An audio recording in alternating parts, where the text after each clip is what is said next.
हाय learners, कैसे हैं आप लोग। मैं हूं Samarth Pandey. You can see my information in the slide. I will be taking Indian polity and you can follow me on my Instagram. So last video में जैसा कि हमने फंडामेंटल राइट्स कंप्लीट कर दिए थे, आज हम बात करेंगे directive principles of state policy, in short DPSP. So अगर जनरल इंट्रोडक्शन देखें तो they are mentioned under part 4 of the constitution under article 36 to 51। हमारे कॉन्स्टिट्यूशन के, हमारे संविधान का जो भाग 4 है उसमें डीपीएसपी मेंशन है अंडर आर्टिकल 36 टू 51।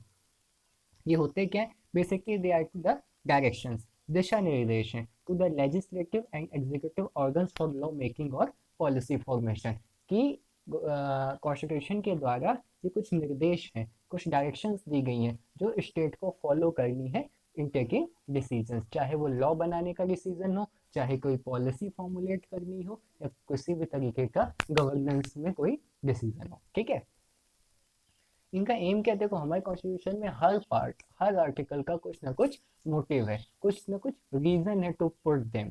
तो इस डीपीएसपी रखने का मोटिव है to establish economic and social democracy. Fundamental right का क्या मोटिव था? To establish political democracy. Okay, एक तरीके का हम वेलफेयर स्टेट बनाना चाहते हैं। तो जो वेलफेयर स्टेट बनाने के लिए जो लॉज चाहिए, जिस तरीके के कानून चाहिए, जिस तरीके के हमें एक्शंस चाहिए, वो एक्शंस के लिए डायरेक्शंस क्या है? They are DPSP.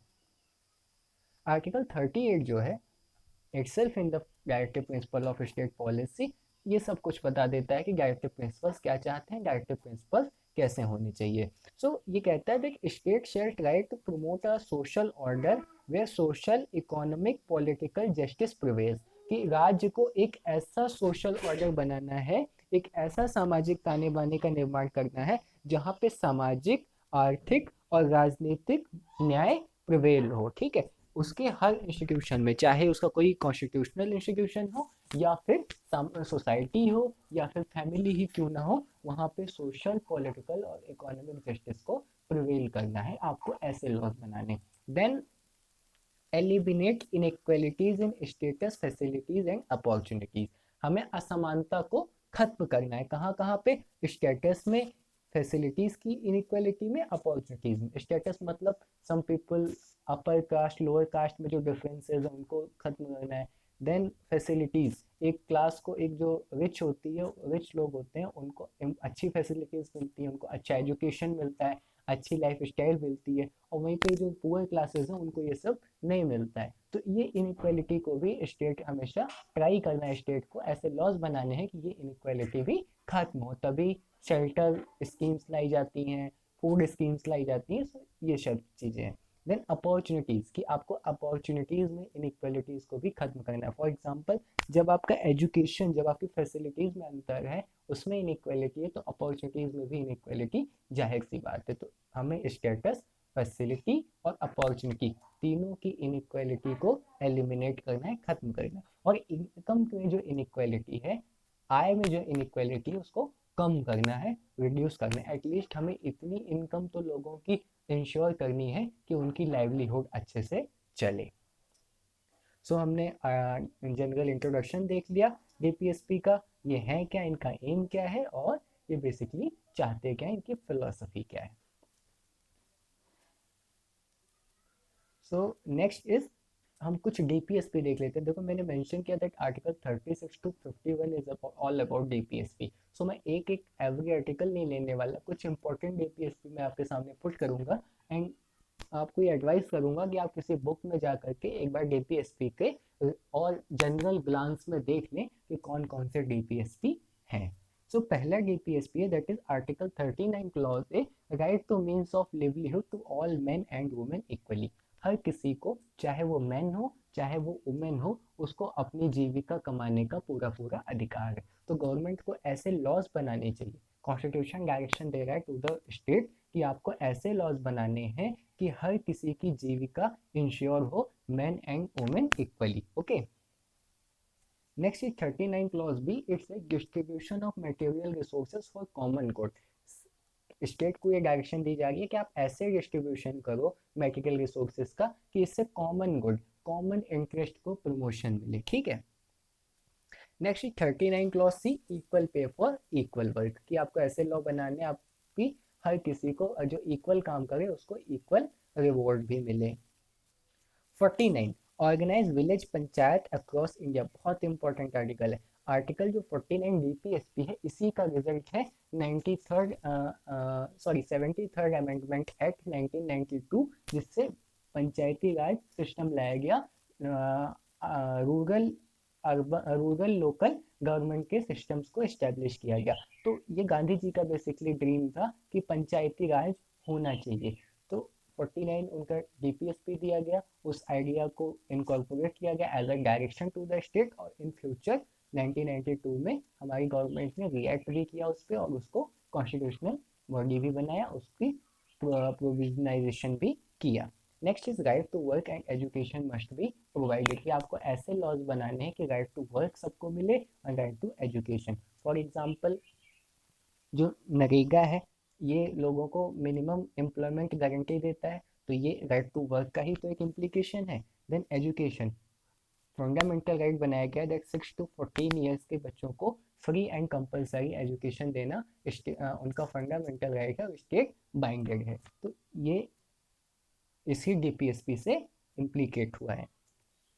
Then 44 uniform civil code, uniform civil code means across the nation जो सिविल लॉज होते हैं, for example marriage, divorce, adoption, property, transfer of property, तो इसमें सेम लॉज लगे, मॉडर्न लॉज लगे, साइंटिफिक लॉज लगे, irrespective of any religion, community और anything. Okay, next 45 से free and compulsory education to 0 to 6 year child, जो fundamental right है that is about 6 to 14 years child, और जो ये 45 का DPSP it's about 0 to 6 years child. Okay, then 48A it says protect and improve environment, कि आपको environment को protect करना है और इम्प्रूव करना है, and safe guard forest and wild life. ठीक है, तो ये कुछ डीपीएसपी थे।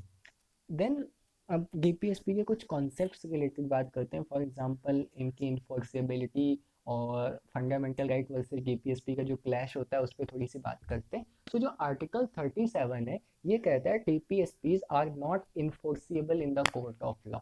जनरल सा सेंटेंस है कि not enforceable in the court of law, मतलब कि अगर स्टेट डीपीएसपी को प्रमोट नहीं करता है, डीपीएसपी के हिसाब से लॉज नहीं बनाता, तो आप उसके लिए कोर्ट में उसे मतलब चैलेंज नहीं कर सकते और उसकी इन्फोर्सिबिलिटी डिमांड नहीं कर सकते। अगर फंडामेंटल राइट का ध्यान नहीं रखता स्टेट आपके, तो you can go directly to the supreme court and ask for the enforceability, but regard to the DPSPs you can't do so. Okay, next is fundamental in governance of country, भले से ये fundamental right ना हो, भले से ये enforceable ना हो, बट ये गवर्नेंस में फंडामेंटल है, यानी कि हर प्रकार के गवर्नमेंट के डिसीजन में गवर्नमेंट की ये मोरल रिस्पॉन्सिबिलिटी है कि वो इन डीपीएसपीज का कंसिडर करे, डीपीएसपीज को ध्यान में रखे। ठीक है, सो अब बात करते हैं थोड़ा सा फंडामेंटल राइट वर्सेस डीपीएसपी की, दोनों में क्लैश होता है तो क्या होता है। सो इन चंपकम दुगईराजन वर्सेस मद्रास केस 1951 में सुप्रीम कोर्ट ने कहा कि ऐसे लॉ जो डीपीएसपी को इम्प्लीमेंट करने के लिए बनाए गए हैं वो फंडामेंटल राइट को वायलेट नहीं कर सकते। अगर कहीं और ऐसा अगर कहीं कॉन्फ्लिक्ट होता है कि कोई लॉ जो कि डीपीएसपी को इम्प्लीमेंट करने के लिए बनाया गया हो वो फंडामेंटल राइट के साथ में कॉन्फ्लिक्ट में आता है, क्लैश में आता है, तो फंडामेंटल राइट का अपर हैंड होगा और वो लॉ को स्ट्रक डाउन कर दिया जाएगा by the virtue of article 13। मैंने आपको बताया था article 13 is the safe guard of fundamental right. ठीक है, बट इन री Kerala education bill case 1957 supreme court adopted the theory of harmonic state. ठीक है, हार्मोनिक स्टेट का मतलब ये है कि सुप्रीम कोर्ट कुछ ऐसी इंटरप्रिटेशन करने का प्रयास करेगा कि जो फंडामेंटल राइट है और जो डीपीएसपी है वो दोनों को इफेक्ट कर सके, दोनों को कंसिडर करे, और ऐसी केस में अगर कुछ क्या कहते हैं बहुत ज़्यादा इंपॉर्टेंट डीपीएसपी है तो कई बार ये फंडामेंटल राइट को ओवरराइड भी कर सकता है। बट अगर सुप्रीम कोर्ट के पास में बिल्कुल भी चॉइस नहीं है, अगर सुप्रीम कोर्ट के पास में बिल्कुल भी चॉइस नहीं है, अगर फंडामेंटल राइट और डीपीएसपी में बिल्कुल भी हार्मोनिक स्टेट नहीं बन रही है, तो फंडामेंटल राइट प्रिवेल करेगा। बट इस केस से एक चीज हुई थी कि हार्मोनिक स्टेट से जो reasonable restrictions on fundamental right उनका कॉन्सेप्ट भी और ज़्यादा क्लियर हो गया था।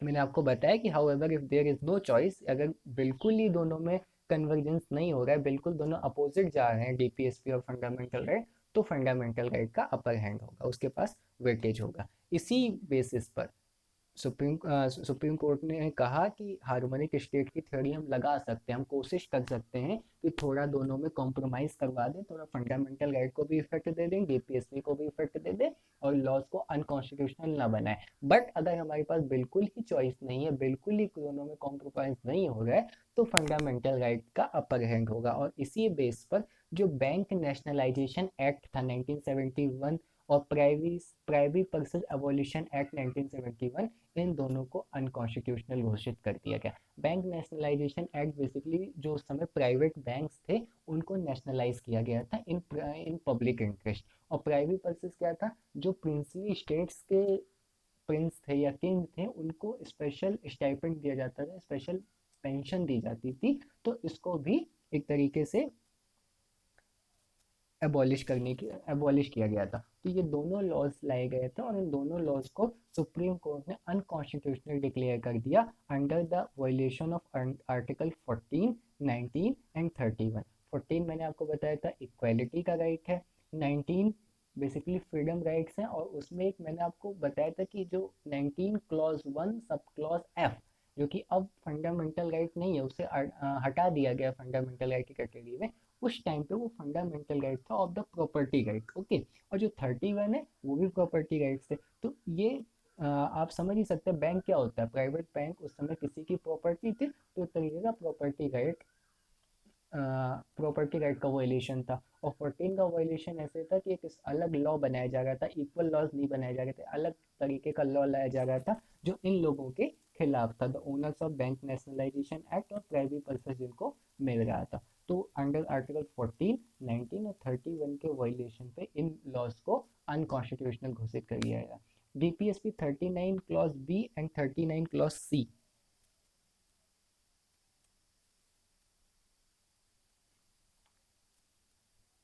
तो जो 39 clause B and 39 clause C है, ये बेसिकली सोशल जस्टिस प्रिवेल करते हैं। फॉर एग्जांपल मैंने लिया भी था अभी लास्ट में, ये distribution of material resources for common good. तो जो प्राइवेट पर्पस था वो क्या था कि एक तरीके से हम स्पेशल मनी दे रहे थे एक व्यक्ति को, सिर्फ उसकी पोजीशन के उस पे, और उससे कोई कॉमन गुड प्रमोट नहीं हो रहा था और वो कोई वर्क भी नहीं कर रहा था जिससे हम उसको पैसे दे रहे थे, सिर्फ वो बिकॉज किंग थे, वो प्रिंसली स्टेट के इन प्रीवियस टाइम, तो हम दे गए थे। तो 39 बी और 39 से इन राइट्स को, इन डीपीएसपी को इम्प्लीमेंट करने के लिए हम ये लॉज लेके आ रहे थे। इन लॉ, लेकिन ये लॉज किसका वायलेशन कर रहे थे, फंडामेंटल राइट 14, 19 एंड 31 का। तो इस वजह से इन लॉज को, that was bank nationalisation act और प्राइवेट पर्पस एबॉलिशन एक्ट, इन दोनों को unconstitutional, null and void declare कर दिया गया बाय द सुप्रीम कोर्ट। तो यहाँ से एक चीज़ हमें पता चलती है कि फंडामेंटल राइट और डीपीएसपी में अगर क्लैश होता है तो जो फंडामेंटल राइट होगा वो प्रिवेल करेगा, डीपीएसपी नहीं। बट सुप्रीम कोर्ट ट्राई करेगा टिल द लास्ट पॉइंट कि दोनों में कॉम्प्रोमाइज़ किया जा सके, दोनों को कन्वर्ज किया जाए और कुछ ऐसा इंटरप्रिटेशन दी जाए कि दोनों ही इफेक्ट में आए। बट अगर बिल्कुल ही कॉम्प्रोमाइज नहीं होता, बिल्कुल ही कन्वर्जेंस नहीं होता दोनों में, फंडामेंटल राइट और डीपीएससी में, तो फंडामेंटल राइट ही प्रिवेल करेगा, ठीक है। बट जब ये, बिकॉज ये जो लॉज थे, बैंक नेशनलाइजेशन एक्ट या प्राइवेट पर्पस एबॉलिशन एक्ट, ये सब सोशल रिफॉर्म्स के लिए थे, सामाजिक न्याय लाने के लिए थे। तो इस पे पार्लियामेंट ने रिस्पॉन्ड किया बाय 25th अमेंडमेंट एक्ट 1971, और उन्होंने आर्टिकल 31 क्लॉज सी जोड़ा, जिसमें ये लिखा गया basically 39 clause B and 39 clause C को इम्प्लीमेंट करने के लिए, ये दो जो दो डीपीएसपीज हैं रिगार्डिंग द सोशल जस्टिस, इनसे आपको क्या करना है, अगर ये किसी तरीके का इनको इम्प्लीमेंट करने के लिए कोई लॉ बनाया जाता है, और वो लॉ आर्टिकल 14, 19 और 31 को वायलेट करता है तो ऐसे लॉ को अनकॉन्स्टिट्यूशनल डिक्लेयर नहीं किया जाएगा। ठीक है।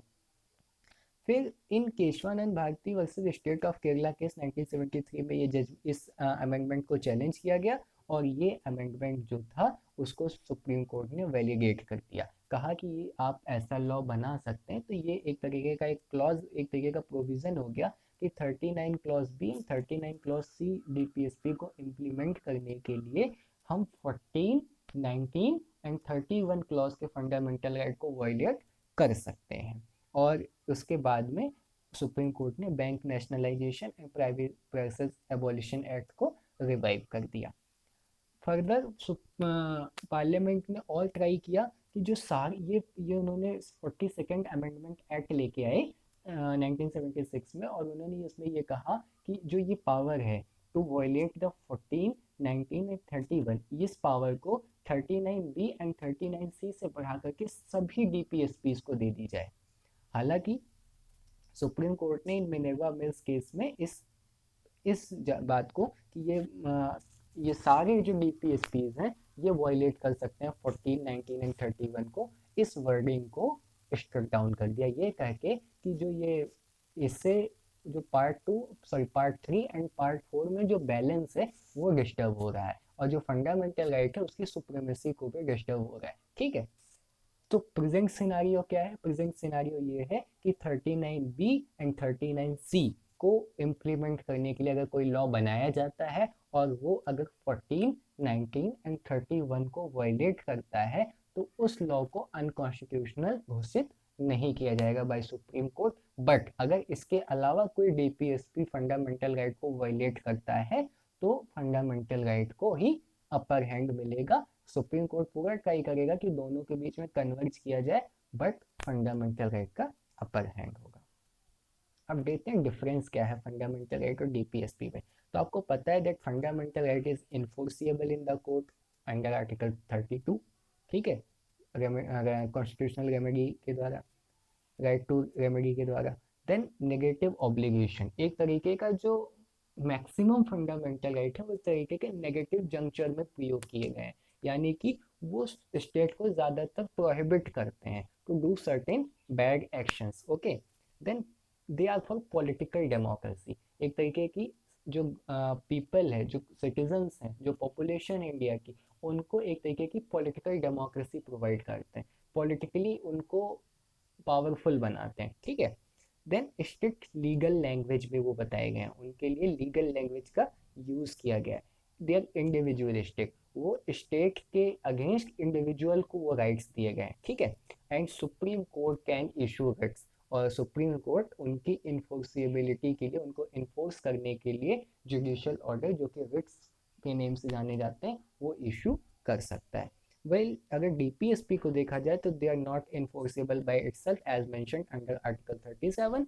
दे आर पॉजिटिव अफर्मेशन, वो एक तरीके का प्रोहिबिट नहीं कर रहे हैं, वो स्टेट को डायरेक्ट कर रहे हैं कि आप कुछ ऐसे लॉज बनाओ कि ये डीपीएसपी जो हैं वो इम्प्लीमेंट हो सकें। They are for social and economic democracy, मैंने आर्टिकल 38 में ही मेंशन किया। They are in general terms, उनका टर्म बहुत ही जनरल, वो ये नहीं बताते कि आप ऐसा लॉ बनाओ, बस वो ये कहते हैं कि आपको ये गोल है और आप इसको अचीव करने के लिए कुछ भी लॉ बनाइए। They are more socialistic and sectarian, वो किसी इंडिविजुअल की बात नहीं करते, वो पूरी पूरी सोसाइटी को लेकर के चलते हैं, पूरी पूरी सिटीजन कम्युनिटी को लेकर के चलते हैं।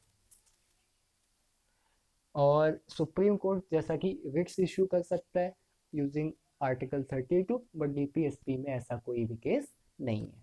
ठीक है। अगर ये तो थे वो डायरेक्टिव प्रिंसिपल्स, वो डीपीएसपी जो आर्टिकल पार्ट 4 में मेंशन है, बट और भी डीपीज हैं, और भी डायरेक्टिव्स हैं, और भी डायरेक्शंस हैं जो कॉन्स्टिट्यूशन के द्वारा स्टेट को दी गई है जो आउटसाइड द पार्ट 4 है इन द कॉन्स्टिट्यूशन। जैसे आर्टिकल 350A ये कहता है कि आप लिंग्विस्टिक माइनॉरिटीज़ को, लिंग्विस्टिक माइनॉरिटी वो जिनकी जो ऐसी माइनॉरिटीज़ है जिनको लैंग्वेज के बेस पर रिकॉग्नाइज किया गया हो, तो उन माइनॉरिटीज़ के चिल्ड्रंस के लिए आप मदर टंग में इंस्ट्रक्शन यानी स्टडी की फैसिलिटी प्रोवाइड करें। ठीक है, एटलीस्ट प्राइमरी स्टेज पर।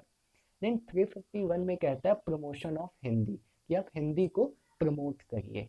335 कहता है maintaining the efficiency of administration while taking the claims of SC ST और अदर बैकवर्ड, कि आप इन लोगों को जब प्रमोशन रिजर्वेशन देते हैं तो रिजर्वेशन देते समय आपको एडमिनिस्ट्रेशन की एफिशिएंसी का भी ध्यान रखना है। एक article 44 that is uniform civil code, इसकी भी बात थोड़ी सी कर लेते हैं। सो यूनिफॉर्म सिविल कोड है क्या?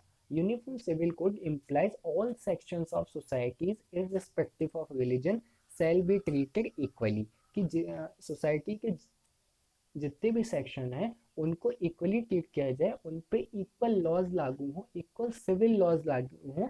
क्रिमिनल लॉज तो वैसे भी इक्वल ही है, सिविल लॉज इक्वली लागू हो और उनको एक नेशनल सिविल कोड हो, नेशनल अक्रॉस द नेशन एक ही लॉज हो रिगार्डिंग द सिविल मैटर, ठीक है, जो सब पे एक साथ एक जैसे लागू हो irrespective of the religions. Okay, civil code में कौन कौन सी एरियाज आते हैं, like marriage, divorce, maintenance, inheritance, adoption, succession of property. ठीक है, तो यूएफसी लाने से होगा क्या, जब आप यूनिफॉर्म सिविल कोड लेके आओगे तो हम मॉडर्न लॉज लेके आएंगे, साइंटिफिक लॉज लेकर के आएंगे इन गवर्नेंस और सोशल लॉ में। ठीक है, फॉर एग्जांपल ट्रिपल तलाक अभी लेटेस्ट में बैन किया गया। सो ये ऐसे लॉज थे जो कि बहुत ज़्यादा ओल्ड थे और मॉडर्न टाइम में रेलेवेंट नहीं थे। तो जब यूनिफॉर्म सिविल कोड लेके आया जाएगा, यूनिफॉर्म सिविल कोड लाने के लिए स्टेट को डायरेक्शन दी गई है बाय द कॉन्स्टिट्यूशन, ताकि मॉडर्न लॉज इम्प्लीमेंट किया जा सके, सोशल जस्टिस इम्प्लीमेंट किया जा सके। ठीक है, and they will enhance the status of women. Marriage, divorce, adoption are matters which are not religious in nature. कई लोग इसको रिलीजन कहते हैं कि ये हमारा रिलीजियस राइट है to maintain the adoption, divorce or marriage related issues. So they are not in modern times, they are not considered as religious nature. They are social, they are secular, और ये across all the communities होते हैं भाई। Marriage है, adoption है और divorce है, ये हर कम्युनिटी में होता है। ओके, सो इनको रिलीजन की डेफिनेशन में कंबाइन करना, it is very narrow in sense. ठीक है, therefore, state can regulate them equally for all, and thus uniform civil code will not be the violation of fundamental right under Article 25 and 26. 25 and 26 basically cultural and education, religious rights हैं हमारे, and तो ये वो है। और कुल मिला के कहने का मतलब ये है कि जो ये से सिविल मैटर्स हैं, लाइक आपके मैरिज हुई, अडॉप्टेशन हुआ, डाइवोर्स हुआ, या और भी जो सिविल मैटर्स हैं, ये बेसिकली सिविल सेंस, ये सोसाइटल फिनोमेना है, इनका रिलीजन से कोई लेना देना नहीं, according to the interpretation of constitution. Already Goa में यूसीसी यानी यूनिफॉर्म सिविल कोड ऑलरेडी है, और बहुत सारे एस्पेक्ट सिविल मैटर्स के, फॉर ट्रांसफर ऑफ प्रॉपर्टी या बहुत सारे जो सिविल मैटर के लॉज हैं वो इक्वली अप्लाई भी होते हैं सब पे। कुछ सर्टेन एरियाज हैं लाइक डिवोर्स, एडॉप्टेशन और मैरिज, इन सब में डिफरेंट लॉज हैं, और इनको लिए स्टेट को कॉन्स्टिट्यूशन द्वारा डायरेक्शन दी गई है, डायरेक्टिव प्रिंसिपल्स अंडर आर्टिकल 44, कि आप यूनिफॉर्म सिविल कोड ब्रिंग कीजिए। आशा करता हूँ ये वीडियो आपको पसंद आया होगा। So please like, comment, share and subscribe. अपना रिव्यू भी दीजिए कमेंट बॉक्स में मेरे सोशल मीडिया पे। If you want my detailed notes on this topic then please DM me. Thank you so much.